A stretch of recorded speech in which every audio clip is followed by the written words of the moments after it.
Educazione ed intrattenimento nella didattica laboratoriale. Questo è il tema del convegno in corso oggi all'Istituto Vincenzo Reale di Agrigento che lo ha ospitato.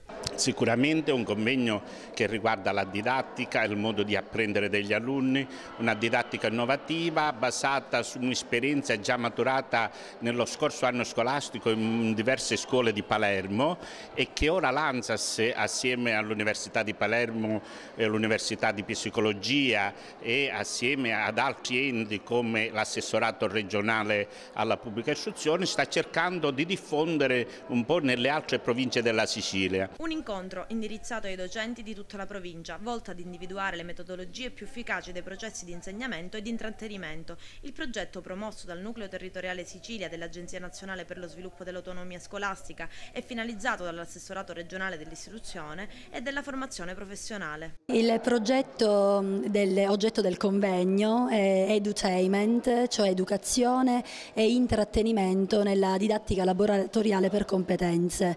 È un progetto rivolto ai docenti e studenti della scuola siciliana. Questo di Agrigento è il primo convegno di 3 convegni che verranno fatti domani a Catania e il 13 a Palermo.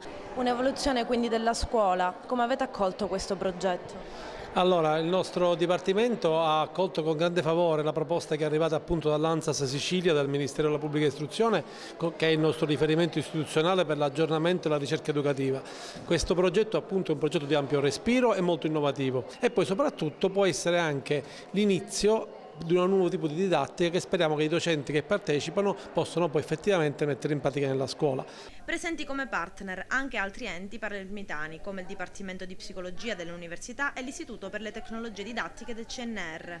Cosa ne pensa della collaborazione che si è venuta a creare fra i vari partner che coinvolgono quindi la scuola? Questa invece sinergia che si è venuta a creare in questo progetto, grazie a questo progetto, tra enti di ricerca e ricerca quindi avanzata e scuola e territorio, penso che sia alla fine un arricchimento per entrambi. Il CNR in questo ha contribuito mettendo sul campo le proprie competenze nell'utilizzo di tecnologie specifiche come per esempio l'utilizzo della robotica a fini educativi, l'utilizzo di mobile devices per l'apprendimento nello specifico del progetto delle emozioni e quindi di fatto siamo stati centrali anche all'interno dei laboratori